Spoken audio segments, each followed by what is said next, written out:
नमस्कार, मी डॉक्टर प्रज्ञा गिरधर आपल्यासमोर positive physiotherapy clinic यांच्या संयमाने पेशंट एज्युकेशन व्हिडिओज या मालिकेतील दुसरा व्हिडिओ आपल्यासमोर घेऊन आले आहे. आज आपण चर्चा करणार आहोत फिजिओथेरपीमध्ये सर्वसाधारणपणे आढळून येणाऱ्या गुडघेदुखी या विकारावर. हा व्हिडिओ पुन्हा एकदा पॉझिटिव्ह फिजिओथेरपी आणि heal and care physiotherapy clinic Kharghar यांच्या संयमाने आपल्यासमोर सादर करण्यात येत आहे. गुडघेदुखी बहुतांश लोकांना हा त्रास वयोमानानुसार होतो. इंग्रजीत त्याला ऑस्टिओआर्थरायटिस असं म्हणतात. तर हा आर्थरायटिसचा एक प्रकार आहे ज्याच्यामध्ये हाडांची झीज होते. हाडांची झीज होण्याआधी दोन हाडांमध्ये असलेलं जे कार्टिलेज असतं त्याची झीज होते आणि साधारणतः हा आजार 50च्या वयानंतर आढळून येतो. पण हल्ली आपल्याला हा तरुण लोकांमध्ये सुद्धा दिसतो. हा एक प्रोग्रेसिव्ह विकार आहे. प्रोग्रेसिव्ह म्हणजे वयोमानानुसार हळूहळू वाढत जाणारा हा त्रास आहे. जेणेकरून जसं कार्टिलेज झिजत जातं त्यानुसार हाडांची झीज होते आणि एक्स्ट्रा हाड ज्याला आपण बोन स्पर्स म्हणतो हे आपल्याला दिसून येतात. क्लिनिकली आपण ऑस्टिओआर्थरायटिसला किंवा गुडघेदुखीला दोन प्रकारांमध्ये डिवाइड करतो. एक असतं प्रायमरी, ज्याचं काहीच कारण आपल्याला माहीत नसतं की हे कशामुळे झालं आहे, आणि दुसरं असतं सेकंडरी, ज्याची कारणं आपण थोड्या वेळाने पुन्हा एकदा डिस्कस करणार आहोत. तर आधी आपण पाहूया की गुडघेदुखीचा हा विकार समजून घेण्यासाठी आपल्याला गुडघ्याच्या आजूबाजूचे स्ट्रक्चर्स, त्याची रचना जाणून घेणे हे फार गरजेचं आहे. तर आपला गुडघा हा सगळ्यात स्ट्रॉंग आणि तितकाच कॉम्प्लेक्स जॉईंट आहे. हा एक सिंपल जॉईंट नाही आहे. 3 हाडांच्या मदतीने बनलेला हा जॉईंट, ह्याला सपोर्ट करतं मेनिस्कस आणि आर्टिक्युलर कार्टिलेज. कार्टिलेज आपल्याला कुशन करतं, म्हणजे दोन हाडांमध्ये तो झीज होऊ देत नाही. तसंच मेनिस्कस जे असतं ते शॉक एब्झॉर्ब करतं. आपण चालतो, धावतो, उठतो, बसतो तर त्यामुळे गुडघ्यावर येणारं प्रेशर मेनिस्कस हे एब्झॉर्ब करून घेतं. गुडघा हा इतका कॉम्प्लेक्स जॉईंट आहे आणि त्याची स्टेबिलिटी म्हणजे त्याला स्टेबल ठेवण्याचं काम बऱ्याचशा लिगमेंट्स करतात. गुडघ्याच्या अवतीभोवती आपल्याला खूप साऱ्या लिगमेंट्स दिसून येतात. हे झालं रचना. आता आपण वळूया की गुडघेदुखी किंवा नी ऑस्टिओआर्थरायटिसची कॉमन कारणं कोणती. सर्वप्रथम लठ्ठपणा हा एक खूप मोठा विकार आहे ज्याच्यामुळे गुडघेदुखीचा त्रास बहुतांश लोकांना होतो. दुसरं कारण आहे, जर आपण गुडघ्यावर डिरेक्टली पडलो, हाडांचं फ्रॅक्चर झालं किंवा फ्रॅक्चर झाल्यानंतर आपल्याला प्लास्टरमध्ये ठेवण्यात येतं, त्याच्यामुळे जो पिरियड असतो इमोबिलायझेशनचा, ज्याच्यामुळे गुडघेदुखीचा त्रास उद्भवू शकतो.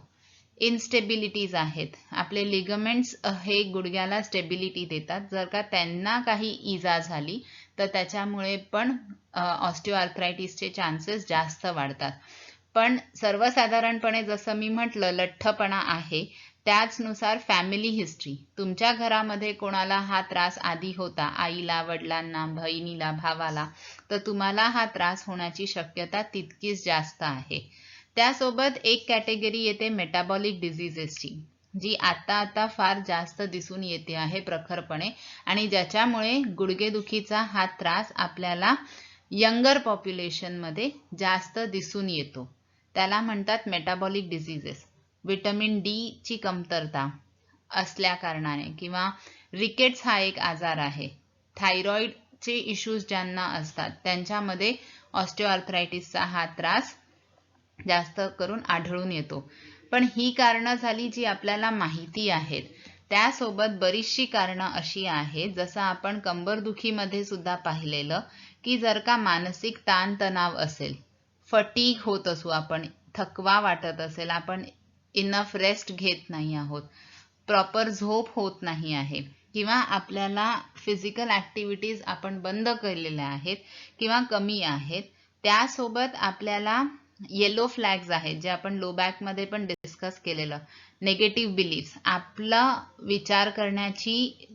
विचार करण्याचा दृष्टिकोन आपल्या दुखण्याबद्दल जर नेगेटिव्ह असेल की मला आता गुडघेदुखी सुरू झाली म्हणजे मी हे करूच शकत नाही, मी बरी होऊच शकत नाही, मी पुन्हा जमिनीवर बसू शकत नाही, हे जे बिलीफ्स आहेत हे जर का जास्त असतील तर ह्याच्यामुळे सुद्धा गुडघेदुखीचा त्रास होण्याचा आणि असेल तर तो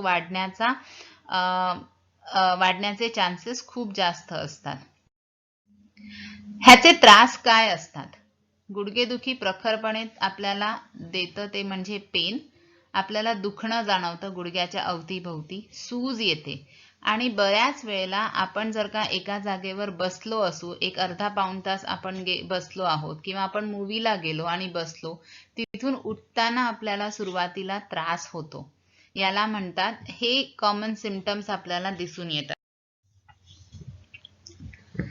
आता जसं आपण गुडघेदुखीचा म्हणजे आर्थरायटिस या विषयावर चर्चा करत आहोत, तर त्याच फॅमिलीमध्ये ऑस्टिओआर्थरायटिस सोबत एक दुसरा आर्थरायटिस असतं ज्याला म्हणतात रुमेटॉइड आर्थरायटिस.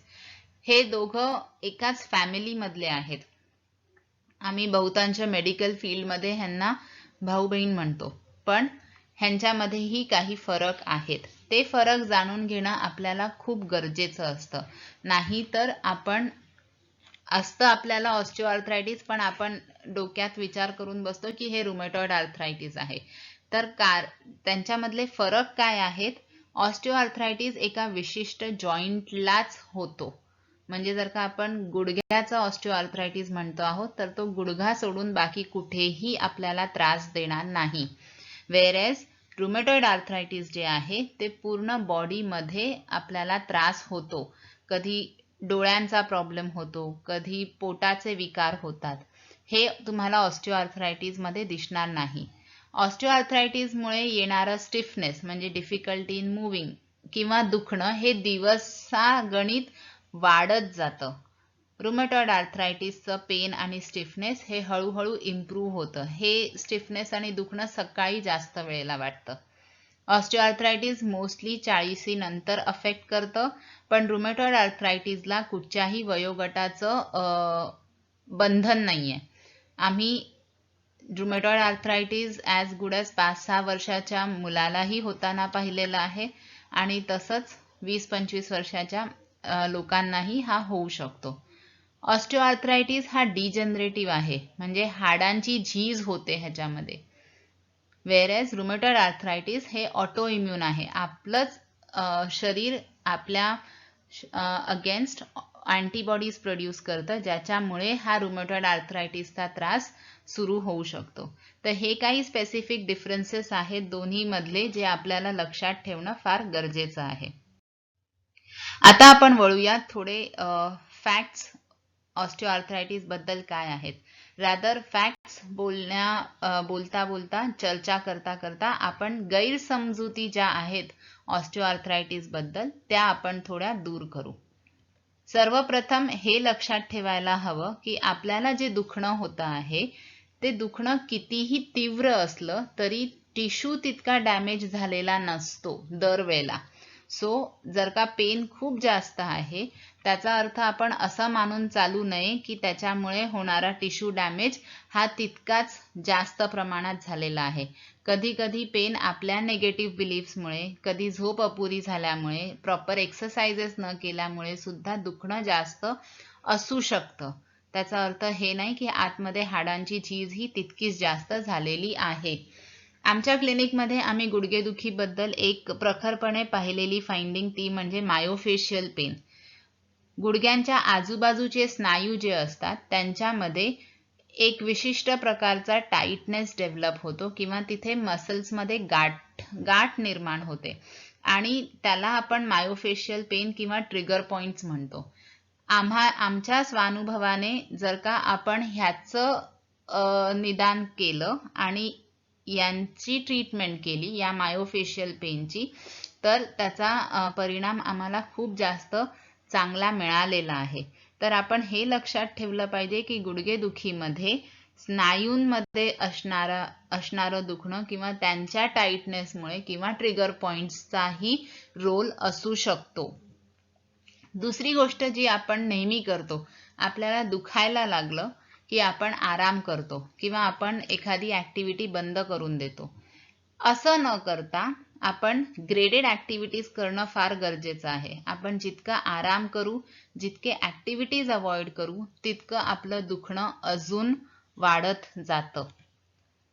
जसं आपण कंबरदुखीमध्ये पाहिलं की MRI, एक्स-रेज, इन्व्हेस्टिगेशन्स हे प्रत्येकच वेळेला प्रॉपरली कोरिलेट करत नाही.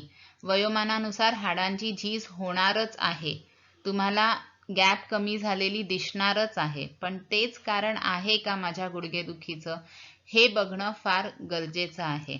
MRI आणि एक्स-रेचं कोरिलेशन दुखण्याबरोबर फार कमी आहे. It shows a poor correlation between pain and disability.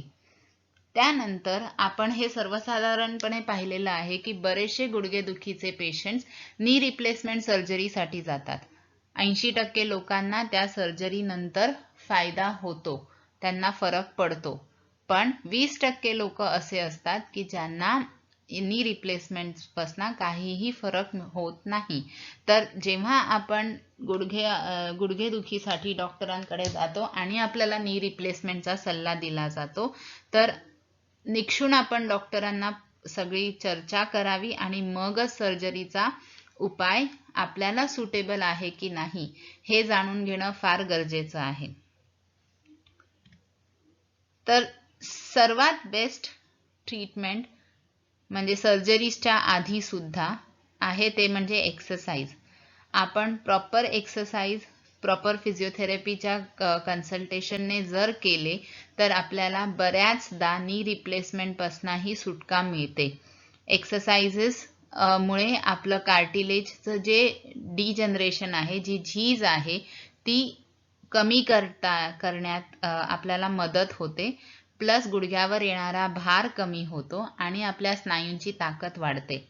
तर before you go for any of the other treatment options, आधी एक्सरसाइजेस आणि फिजिओथेरपी करून बघणं हे नक्कीच ॲडवायजेबल आहे. हे झाले आपले फॅक्ट्स. आता वळूया आपण ट्रीटमेंटकडे. एक्सरसाइजेस जेव्हा आम्ही म्हणतो तेव्हा आम्ही बेसिकली स्ट्रेस करतो प्रॉपर मूव्हमेंट कंट्रोलवर. ओव्हरऑल बॉडीचं फिटनेस वाढवणं फार गरजेचं आहे आणि साधारणतः स्ट्रेंथ एक्सरसाइजेस जेणेकरून आपल्या गुडघ्याच्या स्नायूंची ताकद वाढेल आणि बॉडीचंच वजन, वेट बेरिंग एक्सरसाइजेस हे आम्ही युजली ॲडवाइज करतो. मायोफेशियल रिलीज जसं मी एक्सप्लेन केलं की एखाद्या वेळेस गुडघ्याच्या आजूबाजूच्या मसल्समध्ये असणारं पेन हे गुडघेदुखीला कॉन्ट्रीब्यूट करतं. तर त्याचे काही स्पेसिफिक टेक्निक्स आहेत ज्याच्या मदतीने आम्ही हे मायोफेशियल रिलीज करतो. तर हाही आमच्याकडे ट्रीटमेंटच्या उपक्रमातला एक खूप चांगला भाग आहे. आम्ही एक्सरसाइजेस देऊ, आम्ही पेन कमी करू, मसल्सची ताकद वाढवू, पण जोपर्यंत आपण वजन कंट्रोल करत नाही, आपण फिजिकल ॲक्टिव्हिटीजमध्ये इन्व्हॉल्व्ह होत नाही, तोपर्यंत पूर्णपणे ह्याच्यातनं बाहेर पडणं कठीण आहे. तर शेवटी lifestyle changes, sedentary lifestyle avoid करून जितका आपण मूव्हमेंट करू शकू, जितका आपण लाईफस्टाईल, हेल्थ आणि डाएटकडे प्रॉपर चेक ठेवू, तितका आपल्याला या गुडघेदुखीच्या विकारापासून बाहेर पडण्यात खूप मदत होईल. पेशंट एज्युकेशन हा सगळ्यात मोठा घटक आहे. आपल्याला हे जाणून घेणं फार गरजेचं आहे की प्रत्येकच गुडघेदुखीला नी रिप्लेसमेंट हा ऑप्शन नाही आणि प्रत्येकच गुडघेदुखी ही न बरी होणारी गुडघेदुखी नाही आहे. बऱ्याचदा काही छोटे छोटे चेंजेस आपल्या लाईफमध्ये केल्याने आपण ह्याच्यातनं बाहेरही पडू शकतो, याला कंट्रोलमध्ये ठेवू शकतो. तर पेशंट एज्युकेशन आणि प्रॉपर सल्ला ट्रीटमेंटबद्दलचा आपण आपल्या फिजिओथेरपिस्टकडनं घेऊ शकता. सरता शेवटी समराईज करायचं झालं तर आता ही वेळ आली आहे की आपण जसं कंबरदुखीबद्दल म्हटलं तसंच गुडघेदुखीबद्दलही आपल्याला घाबरायची गरज नाही आहे. आता वेळ आली आहे की आपण त्याचं जी स्टोरी आहे आतापर्यंत आलेली की ह्याच्यावर काही उपाय नाही, हे आयुष्यभर असंच राहणार आहे, ते बदलण्याची. तर काही गोष्टी आपण लक्षात ठेवूया. हा एक डेफिनेटली प्रोग्रेसिव्ह आणि वयोमानानुसार होणारा आजार आहे, ज्याला व्यवस्थितरित्या मॅनेज करणं शक्य आहे. ह्याच्यात दुखणं वाढण्याचे चान्सेस फार असतात, पण हे लक्षात ठेवणं गरजेचं आहे पुन्हा की दुखणं is not always equal to damage. तितका डॅमेज झालाच आहे हे 100% आपण नाही म्हणू शकत. थेराप्युटिक एक्सरसाइजेस, फिजिओथेरपिस्टच्या कन्सल्टेशनने केलेले व्यायाम हे आर्टिक्युलर कार्टिलेजसाठी चांगले आहेत. त्यासोबत आपल्याला हेही लक्षात ठेवलं पाहिजे की फक्त कोणत्याही थेरपिस्टकडे जाऊन मला हीच मशीन लावा, मी करंटच घेईन, हे करण्यापेक्षा ॲक्टिव्ह ट्रीटमेंट्स आणि लाईफस्टाईल चेंजेसवर आपण भर देणं फार गरजेचं आहे. जसं आपण आधी डिस्कस केलं, ऑस्टिओआर्थरायटिस आणि रुमेटॉइड आर्थरायटिस जरी प्रेझेंटेशन्समध्ये सेम असले तरी हे लक्षात ठेवणं फार गरजेचं आहे की त्यांच्यामधले फरक आपण जे डिस्कस केले आहेत ते लक्षात ठेवा. आमची ही चर्चा ऐकल्याबद्दल धन्यवाद. आणि याच्या व्यतिरिक्त आपल्याला काही शंका कुशंका असतील, जर तुम्हाला तुमच्या गुडघ्यांचा तपास करून घ्यायचा असेल तर तुम्ही डेफिनेटली आम्हाला कॉन्टॅक्ट करा positiveclinic@gmail.com वर, किंवा आमच्यासोबत अपॉइंटमेंट फिक्स करा. अंधेरी, ठाणे किंवा नवी मुंबई. त्यांचे कॉन्टॅक्ट नंबर स्क्रीनवर फ्लॅश होत आहेत. पुन्हा एकदा धन्यवाद.